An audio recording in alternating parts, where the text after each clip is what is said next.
Bueno, señores, miren, como todos ustedes saben, el gobierno está promoviendo una reforma constitucional y está promoviendo cuatro aspectos fundamentales.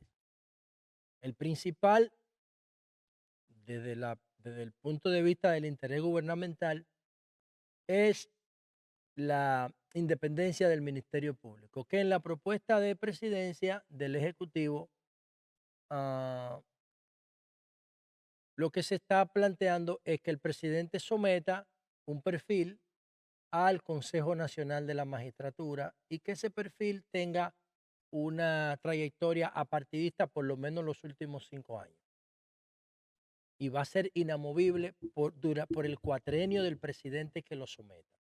Si el presidente que llega encuentra a un procurador ahí y le parece bien, lo ratifica como Valdés Alviso en el Banco Central, que desde el año de 1994 está ahí hace 30 años, con el interregno, con la pausa, el paréntesis del gobierno de Hipólito. Nadie lo quita, porque el tipo es un gurú de eso. El procurador tiene 4 años, viene el presidente nuevo, lo ratifica o pone otro, propone otro. Analiza el perfil y el Consejo de la Magistratura no lo puede quitar salvo que el procurador o la procuradora cometan una falta grave que viole la normativa. Y eso va a permitir que el Ministerio Público eche raíces de libertad, de independencia, de autonomía, siempre y cuando le respeten los presupuestos. Y ese es un proceso, no es nuevo. Ese proceso nació en el año de 1994. La independencia real del Poder Judicial en República Dominicana viene después de la caída del muro de Berlín. Antes no, antes los jueces hacían lo que diga Balaguer. La mayoría de los jueces de la Suprema Corte de Justicia eran balagueristas, todo, y Balaguer lo nombraba y las sentencias se hacían en las instituciones públicas. Había un juez aquí, Severino, que era famoso, para más balaguerista que el diablo. Entonces, o sea, hacían lo que dijera el gobierno, ¿no? La independencia de los poderes era una caricatura. Pero después del 94, cuando el Pacto por la Democracia, se creó el Consejo de la Magistratura y se creó la Escuela de la Magistratura y se escogieron los jueces con el partido de poder, que era el PLD, en minoría el PLD. Y Subero Isa fue el primer presidente de la Suprema Corte de Justicia, siendo Subero reformista y Lionel presidente del PLD en minoría y doña Milagro senadora del distrito por el PRD, pero el PRD siendo mayoría del Congreso. Y se hizo el esfuerzo y se empezó la división del Poder Judicial y el respeto por la autonomía del Poder Judicial. Y eso fue avanzando y en el año 2010, 14 años después, se hizo una reforma constitucional positiva, el pacto de las corbatas azules entre Miguel Vargas y Leonel Fernández, y se creó el Tribunal Constitucional. Y el Poder Judicial sigue avanzando en dos sentidos. Hay una independencia de los jueces de la Suprema Corte de Justicia, nos elevamos a la categoría de Tribunal Constitucional, que yo siempre entendí que era suficiente con una sala constitucional de vigilancia de la Constitución dentro de la Suprema Corte de Justicia, pero que quisieron que nos parezcamos a los europeos, a los franceses, qué sé yo, y burocratizar más la vaina. Y ahí está el Tribunal Constitucional. Y después hicimos tribunal especializado como el Tribunal Superior Electoral y ese tipo de cosas. Pero el Ministerio Público también ha ido avanzando porque se hizo la escuela del Ministerio Público. Y entonces también en el año 2004, no en el 94, en el 2004, entró el Código Procesal Penal. En el año 2004, que ya tiene 20 años, y hemos ido avanzando. Y el Ministerio Público, entonces, tiene el lastre de qué? De que es nombrado por el Poder Ejecutivo. En Estados Unidos es así también. Y eso no necesariamente es malo. No necesariamente es malo. Camacho y Jenny Berenice fueron nombrados por los gobiernos del PLD. Y Miriam Germán Brito, también en los gobiernos del PLD fue miembro de la Suprema Corte de Justicia. Y le falló en contra, en el caso de Brecht, al procurador. Siendo jueza, cuestionó la acusación de Jean Alain. O sea que, pero profundizar la independencia del Ministerio Público es muy importante y ahí el presidente Abinader quiere que el Ministerio Público Independiente eche raíz. Eso está bien. La segunda reforma importante es la reforma de la reelección, porque las otras dos para mí no tienen mayor trascendencia. Es como para no presentar estas dos solas que le pusieron como dos acompañantes. Pero la segunda reforma importante es que la situación actual, la figura de la reelección, no se pueda modificar. El ordenamiento sobre la reelección presidencial. 2 periodos consecutivos y nunca jamás. El modelo norteamericano. Que yo no estoy de acuerdo con ese modelo. Yo pienso que si un presidente es bueno y hace 2 periodos y se va y puede volver, ¿por qué no? Yo no veo ningún problema en eso. A veces la reelección es buena y a veces mala. No tengo esa fijación. Creo que lo de la reelección es relativo. Hay líderes que tú no quisieras que se vayan como Mujica, como Pepe Mujica o como Barack Obama. Y hay otros que tú quieres que se vayan al otro día y tiene que aguantarle 5 años, como esos presidentes de México antes de López Obrador. Peña Nieto, Felipe Calderón, Vicente Fox, presidente chatarra, que tú no quieres que duren un mes y duraron 6 años. Entonces eso es relativo, pero el presidente quiere blindar la Constitución de modificaciones a la forma como se establece la reelección. Y el enfoque es 2 periodos consecutivos, nunca jamás, y meter eso en el artículo 19. El artículo 19 es el que establece que la forma de gobierno no se puede cambiar en República Dominicana. Lo que establece la Constitución en el capítulo 1, en el artículo 119, lo fija, lo marca como artículo pétreo. La forma de gobierno, la naturaleza de gobierno, la forma de elección, y ahí quieren meter la forma de la reelección. Y bueno, eso está bien, porque el presidente quiere que le crean. Y hay que decir algo, ¿eh? Y él va a poner un transitorio, igual que Danilo, para que él no pueda beneficiarse de la nueva Constitución. Igual que el transitorio 20 de Danilo. Pero, a diferencia de Danilo y de Leonel y de Hipólito, que han sido los 3 presidentes de este siglo junto con Abinader, el presidente Abinader sería el primer presidente de este siglo, porque en el siglo pasado lo hizo el gigante, el más grande de todos, Juan Bosch. Juan Bosch, después que ganó las elecciones en diciembre de 1962, promovió una reelección, promovió una constitución nueva, la constitución más gloriosa de la historia dominicana, que decía que se prohibía la reelección de la República, él siendo presidente. Ese tipo era un gigante. Sería el presidente Abinader, sería junto a Juan Bosch los únicos dos en la moderna, en la República Dominicana moderna, después de la dictadura de Trujillo, que no intentan reelegirse. O sea, modificar la constitución para reelegirse, perdón. Porque Abinader se reeligió, pero esa constitución la hicieron en el 2010. Pero promover una reelección en contra de sus intereses electorales, en contra de la ambición electoral, serían los únicos dos.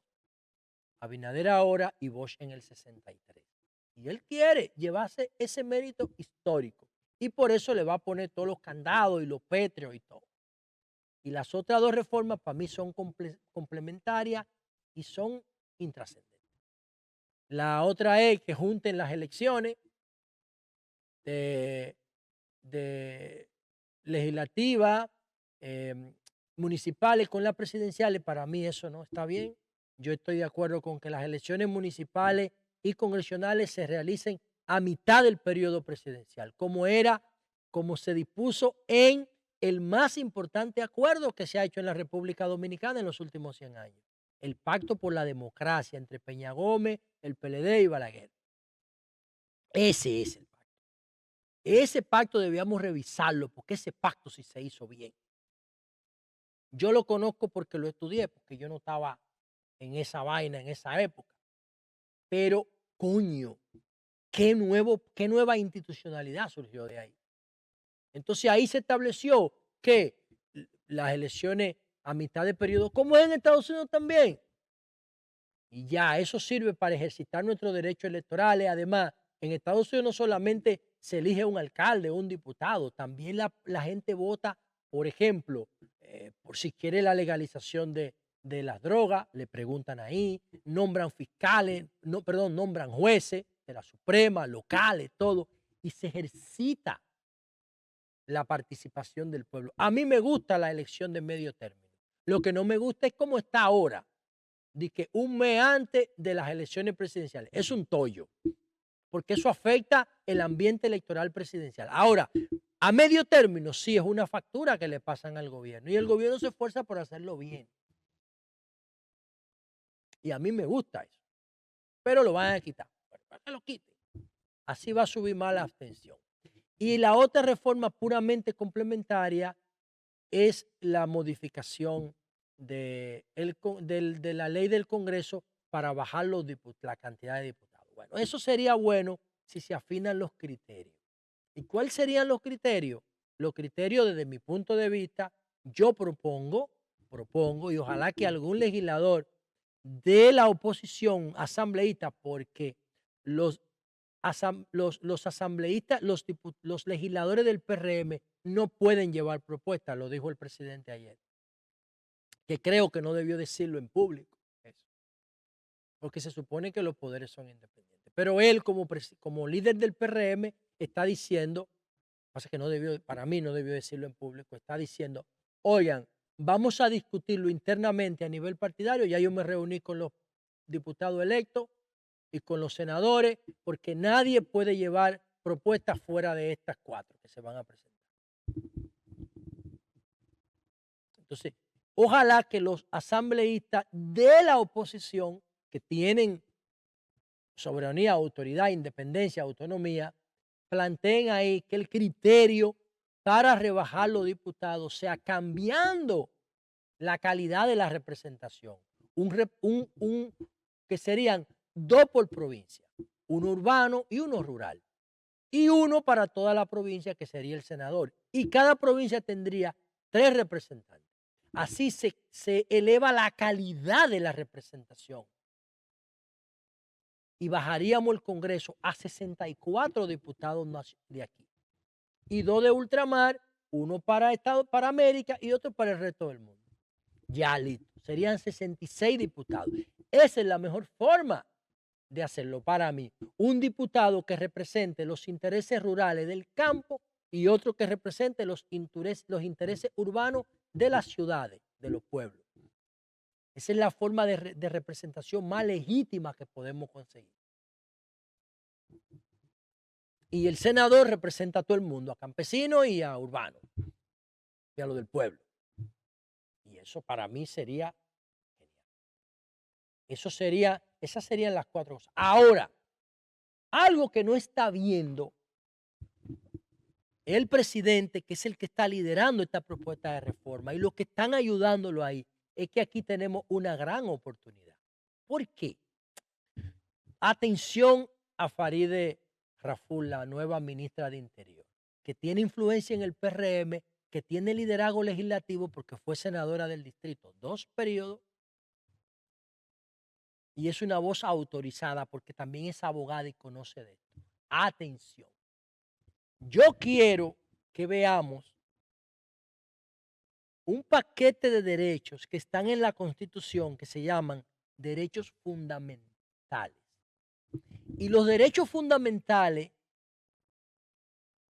y los artículos pétreos para mí deben tener el mismo valor. ¿Qué significa la palabra pétreo? Yo lo decía aquí ayer. Pétreo significa pegado, que no se puede romper. Viene de petros, de piedra. o que es difícil de modificar, de los griegos. Entonces, ¿y qué significa la palabra fundamento? Significa principio a partir de donde se construye, simiente, fundamento. Entonces, la Constitución tiene un paquete de artículos fundamentales que empiezan en el artículo 37, derecho a la vida. Que dicho sea de paso, abriendo paréntesis, sin ese artículo 37 no se modifica. Olvídense de las tres causales del aborto, porque ese artículo 37 dice, derecho a la vida, que la vida se respeta desde la concepción, no desde el nacimiento, desde la concepción, desde el polvo hasta la muerte. Entonces, todo lo que se salga de ahí lo van a tumbar con recursos de constitucionalidad.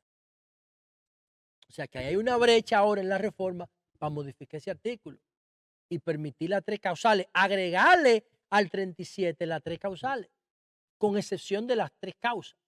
Si quieren hacer algo, y no déjenlo así, a mí no me importa. Yo estoy curado con la brujería ideológica. Y para mí el debate del aborto es un debate de brujería ideológica.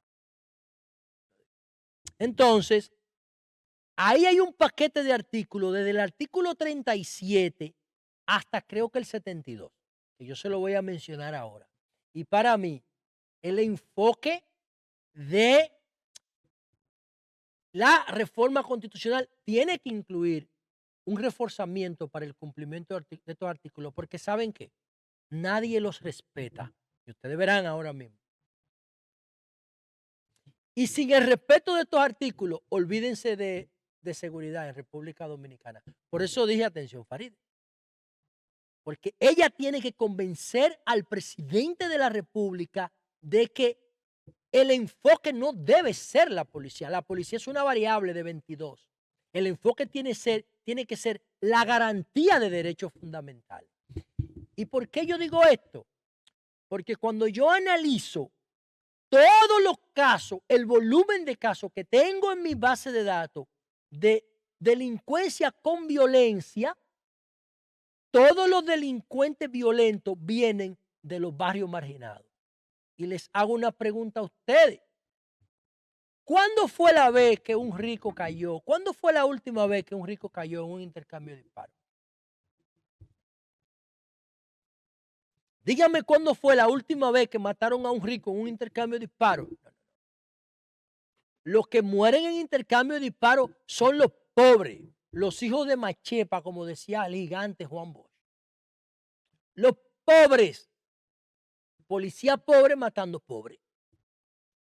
Entonces, si nosotros atacamos la inseguridad, llevando el gobierno y garantizando derechos en los barrios marginados, entonces ustedes van a ver cómo la delincuencia y la violencia comienzan a bajar. Porque cuando un niño o una niña tiene sus necesidades básicas resueltas, no delinque. Y ya República Dominicana tiene el dinero suficiente para atender las necesidades de los barrios y no quieren mirar para allá. Tenemos un 57% de informalidad y ahí están todos los barrios carenciados. Y antes de yo ver este artículo, quédenseme ahí hasta el final porque ustedes van a ver la revelación que hizo el ministro de la Presidencia, Joel Santos, sobre lo que están haciendo los tigres en Sánchez Samaná con la policía. Y ustedes verán la importancia de cumplir estos artículos fundamentales para que podamos tener un control efectivo del territorio y podamos hacer un modelo de seguridad tipo seguridad perimetral. Que no es más, seguridad perimetral no es más que la garantía del cumplimiento de derechos en cada perímetro. Por eso nuestra mesa de seguridad cada institución pública tiene una silla para sacar a los funcionarios de los despachos, de los ministerios y llevarlo al barrio a resolver problemas.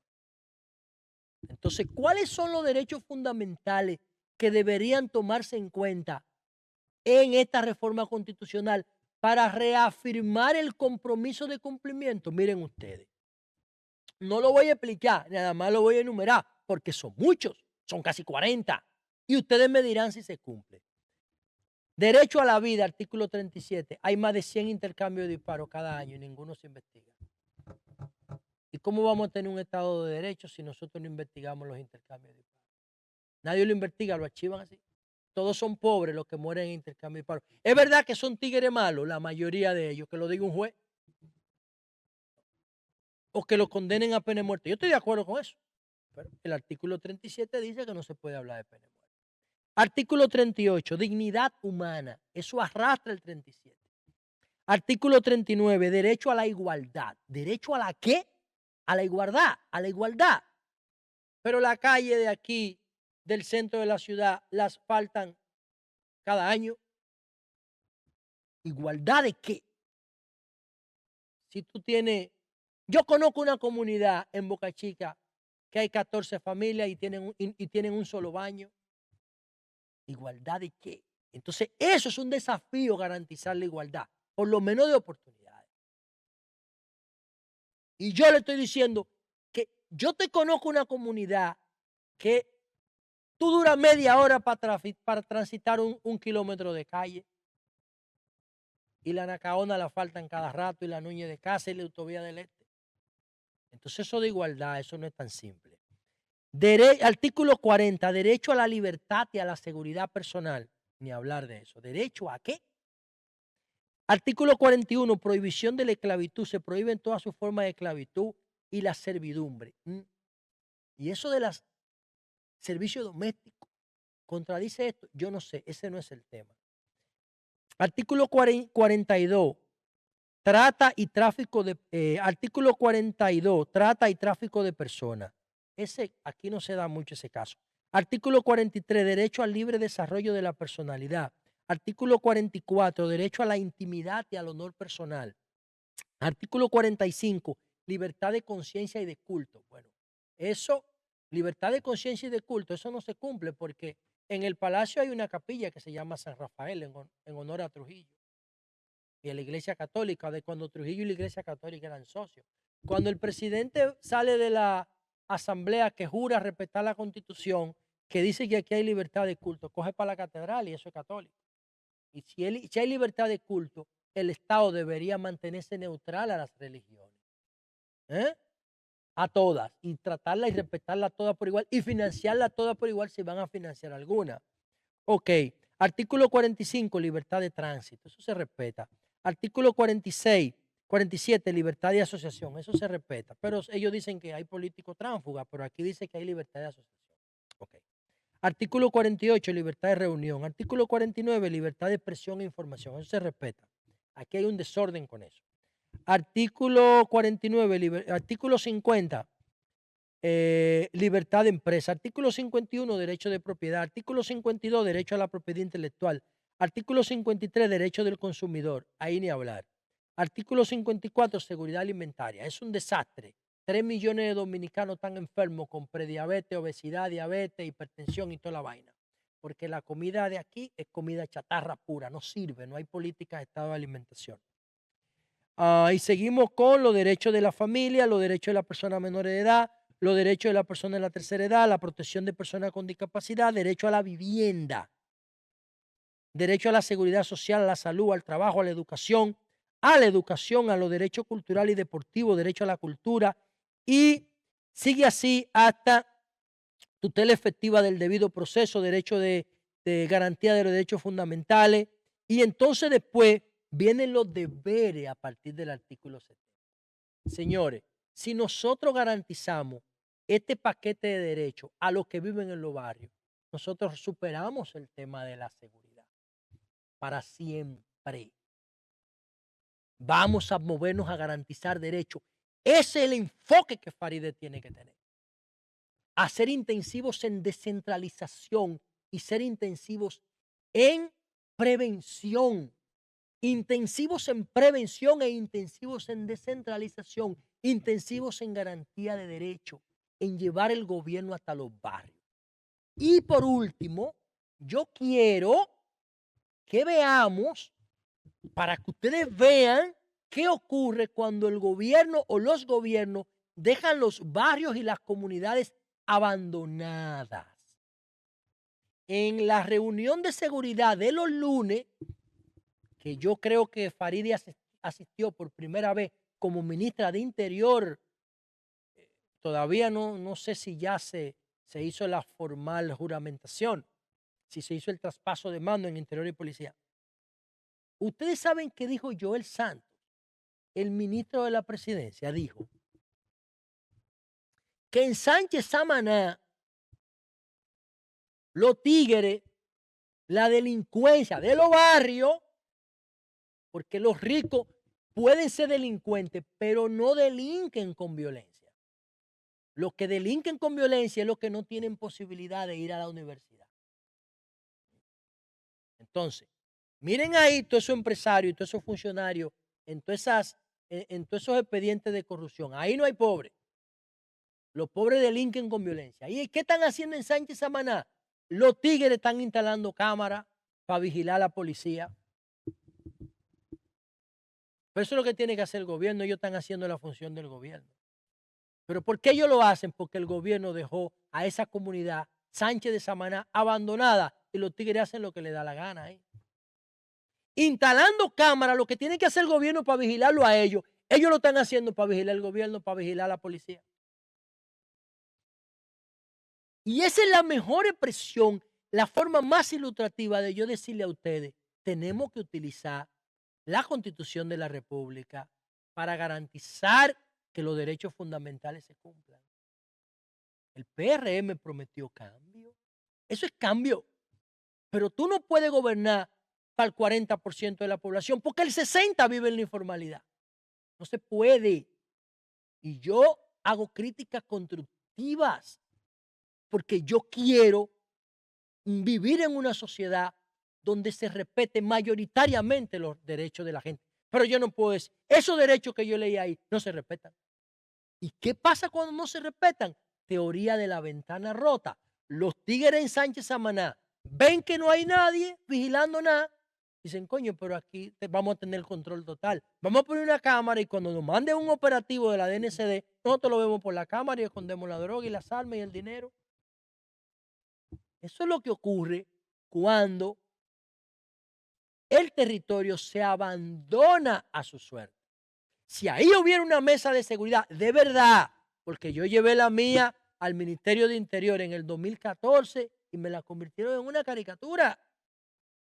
Nada más querían el show de la mesa, pero no querían el trabajo que implica montar la mesa de seguridad perimetral de verdad, como establece mi proyecto de ley. Y por eso le decía, atención a Farideh, porque hay que convencer al presidente de que la reforma de la seguridad, más que con policía, que eso no es que esté mal, tiene que ver con descentralización, con prevención y con cumplimiento estricto de los derechos fundamentales que están, desde el artículo 37 al artículo 70, que el presidente jura cumplir y hacer cumplir. Una vez que esos derechos se cumplan llevando el gobierno al barrio, ustedes van a ver cómo van a bajar la cantidad de ninis y cómo van a bajar la cantidad de hechos delictivos. ¿Por qué los niños de los ricos no están rompiendo en la calle? Porque tienen lo que necesitan. El gobierno tiene que garantizarle a los hijos de los pobres lo que necesitan para que no salgan a robar y a matar para la calle, a asaltar y a atracar. Esa es nuestra propuesta. Eso está escrito ahí. Hay que convertirlo en una visión y empezar a trabajar 24/7, 365 para lograrlo. Yo sé que Farideh lo puede hacer, porque ella entiende este tipo de problemas, tiene el perfil, tiene la determinación, tiene la mayoría en el Congreso, tiene un presidente con voluntad política para los cambios, tiene todo lo necesario para no fracasar, como fracasaron todos los ministros de Interior y Policía de este siglo, desde Franco Badía hasta mi amigo Chu. Todos fracasaron. Y la única forma que ella tiene de no fracasar es hacerlo todo diferente a como lo hicieron los que fracasaron antes que ella. Cambio y fuera.